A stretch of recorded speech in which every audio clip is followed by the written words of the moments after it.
but here's the problem, ma'am. Mr. Hall going after this in probate would be because the person who owes him money is dead.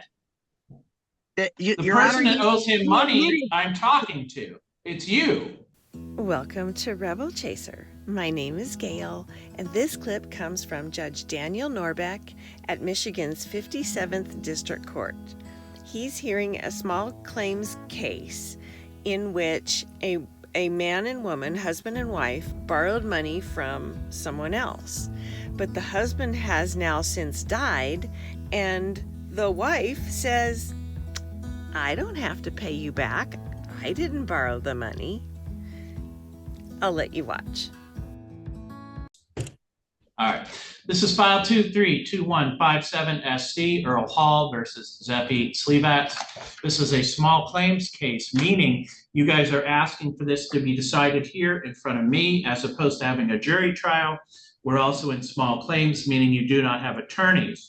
If the parties agree to continue here in this fashion, you are foregoing your rights to use attorneys or to have jury trials. But if you're both prepared to proceed at this time, the first thing I'm going to do is swear everybody in who might be testifying. Please raise your right hands. Swear or affirm any testimony you give here would be the truth, the whole truth, and nothing but the truth. I do. Yes, sir. All right. So my question here is to, I only have so much information when we start these. And so Mr. Hall, at some point in time, you made a, let's call it a personal loan to what person? It was to Zephy Slivats' husband, Joe. It wasn't one loan. It was a series of loans over a series of many years. It wasn't just one thing. It was a loan of money here. They need a little bit of money here. Every time I would go visit them, they need money for this or for that. And I bought them a well pump. So there's lots of different things. There's not one thing that it pertains to. All right. But did you do a written agreement that this money was to be paid back? No. If you look at the notes that I gave you, she'd been paying me back regularly up until her husband got very sick, and then she sent me a note saying she couldn't pay anymore because the doctor bills were coming in and she would catch back up. That's been 2 years ago. And her agreement was really good. She was paying very well up until the time again where her husband got sick. And I expected her to be forthcoming and start repaying the loan on her own without me having to ask her to do this. And she ignored all my requests. So I'm forced to come here to try and get the money back. All right, $4,475 is the unpaid balance. Correct. And that's in her handwriting. All right. Well, Ms. Slivats, let me start with you. Do you believe that there is a dollar amount here that you owe Mr. Hall, and it's more about how and when you're able to pay that? Or are you here contesting that you owe him money? I'm contesting it. And why? The loan was made at a time where my husband was having problems with his inheritance with his brothers. They had taken over our property. I provided the court with 2 exhibit files of information helping to prove what I'm saying. The loan was directly related to my husband's inheritance. I wasn't working for the entire 31 years that I was married to Joe. The loan was actually created in 2016, and the loan was only stopped paid on because Joseph Slivats passed away. Mr. Hall was okay. But ma'am, you understand if you are married at the time that that loan was taken out, that is a financial obligation to both married parties. Yes, this is why Mr. Hall was asked to file in probate court, because the person that he loaned the money to, and he specifically said it himself that he loaned it to my husband, not to me, passed away. And because he passed away, we asked Earl to file in probate. Earl would not file in probate. That's a mistake as well, Your Honor. After the very first trial, I contacted the probate court in Kalamazoo to ask them directly if they had a case for Mr. Slivats. They said no. I called again several months later. Again, the answer was no. There was no pending case. Excuse me. There was no pending case. Ma'am, did you file a probate case for your deceased husband? The filing is in the exhibits provided to the court. That Anthony Slivats's estate, which is my father-in-law, was filed in Kalamazoo, and all trusts and estates are filed under that because that estate created it. And that would be the Joseph Robert Sleevat's my husband. Okay, but here's the problem, ma'am. Mr. Hall going after this in probate would be because the person who owes him money is dead. The person that owes him money, I'm talking to. It's you. Now, he admits in his own paperwork right here that he filed in court his exact words. On July 4th, I went to Kalamazoo. This is where it is. I given instructions in July 10th at this court, small claims hearing, to file in probate court to recoup the money owed from the defendant's deceased husband. Not from me, sir. From the defendant's deceased husband. But ma'am, and he can do that, but he can also pursue it from you. You've signed off on this, that you're making payments. My husband was making payments. I was never making payments. I had no income. Your signature's on that document. Ma'am, let me just tell you, he could go through probate to get that money, or he could say that he has a contract with you and your husband. It does not mean that you no longer have a contract because your husband is deceased. You are part of this contract. So he has a contract with you that you owed him $4,900, paying it off, looks like $25 or maybe $100 a month here. Got that balance all the way down to $3,600 and then gave more money, right? Yes, there was only 52. Yes, there was only 2 loans together. Altogether, only 2 loans. All right. So who benefited from these loans, ma'am? What did you do with the money? My husband. He took the money and he fought his brothers in probate until we got control of our land back. Okay. So you got a benefit from this loan.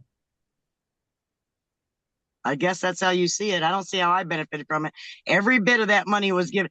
I never benefited. You can read the trust. I never benefited in any way, shape, or form from the trust or inheritance. And my husband used every bit of that money to fight the trust and inheritance.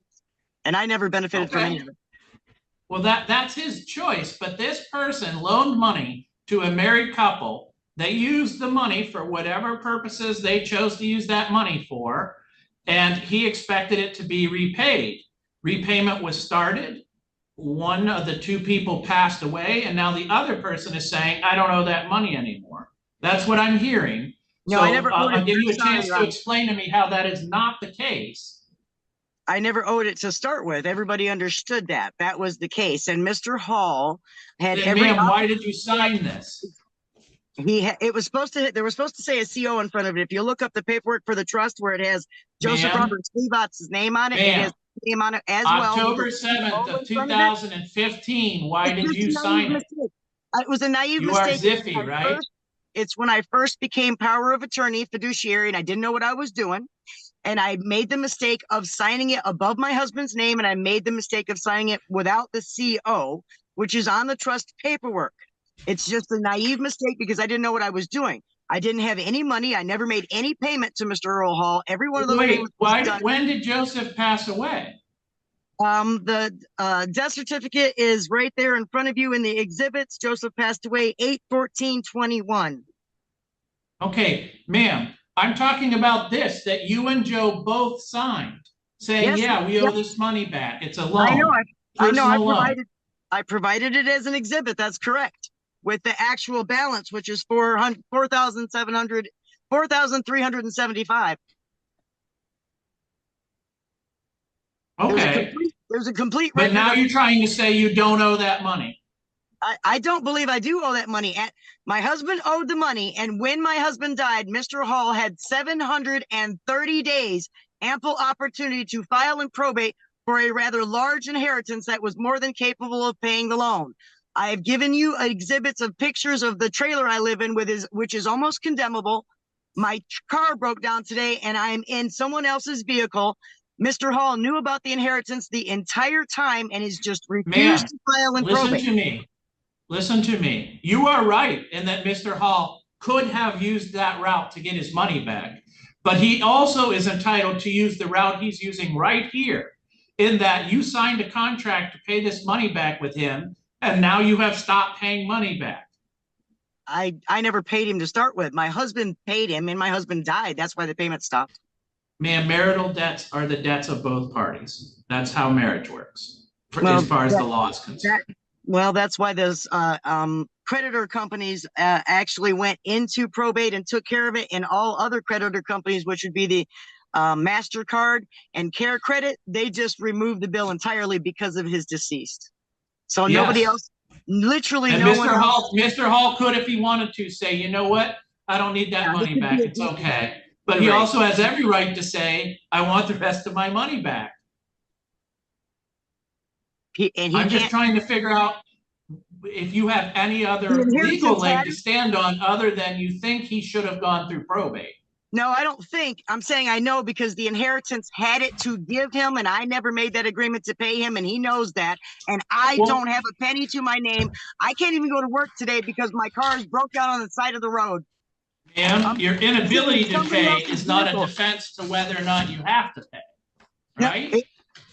No, that's not my point. My point is the inheritance had the money to pay him in full.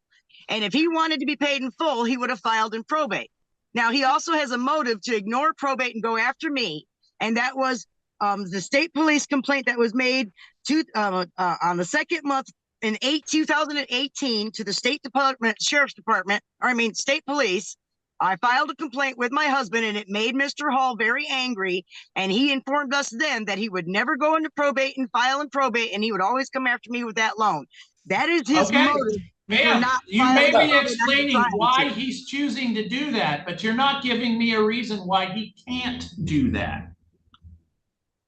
I do not have a way to pay the man. I'm practically homeless. Okay, but your inability to pay has nothing to do with whether or not you have an obligation to pay. No, I agree understand with that? you. I agree with you Okay. on that, Your Honor. However, I happen to know for a fact, just like Mr. Hall knows and God as my witness knows, I was never intended to pay that loan back. Mr. Hall knows that. Well, unfortunately, ma'am, you signed the agreement to pay it back. That's what I'm stuck with. All right. Yeah, the paperwork So was- I would make it was a filled out finding incorrectly here, because of my naivety. I agree. So that'll he'll chase me. $475 in damages. He's also able to recover the $82 he spent in costs getting here. That was a filing fee that he paid out of pocket to court and a fee to have you served. But he's also able to recover that, just so you know where that extra money comes from. So on this, it will end up as $4,557 altogether on the judgment. Now, because we did go to a hearing today, both parties have the right to appeal. If you choose to appeal, you must do so within 7 days of today's date. That window of opportunity closes, and you must do that in writing. Do you understand your rights on appeal? Yes. Yeah. All right, then we are all set for what we needed to do here today. I'm going to go ahead and release parties. Thank you. Yes. Don't know what he wanted to say, but I had already removed him, so. Thank you. This just sounds like a crappy human being problem. Only a crappy human being would do something like this. Go to court and say, I didn't get any benefit from this, so I shouldn't have to pay it back. But from what she said, it had to do with property and protecting some property that was her husband's. Well, she got all of that property when her husband passed away, right? I mean, she gets everything that was her husband's. So she can actually, owning that property, can go out and get a loan to pay this man back. And for her to sit there and say, I have no money, I can't pay him back. Well, go get a job. Go get a job. You can do it. A lot of people have jobs. Try it. Anyway, thank you all so very much for watching, and I'll see you next time.